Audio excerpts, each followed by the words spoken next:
How to fix the connection to site is not secure Chrome error.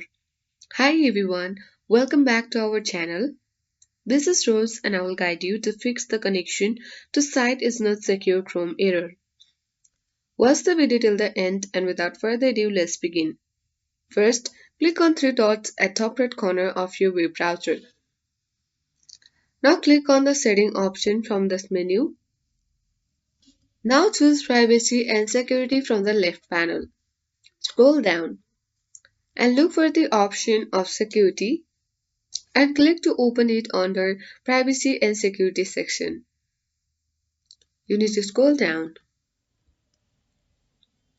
Now look for the option of Secure Connection section and make sure that you disable Always Use Secure Connection button.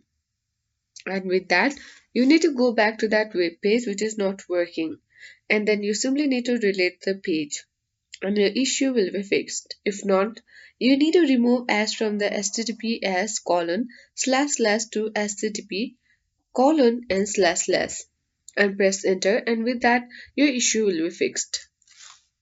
I hope this guide was helpful. If it was, then do like, share, comment and don't forget to subscribe. Thanks for watching and I'll see you in the next video.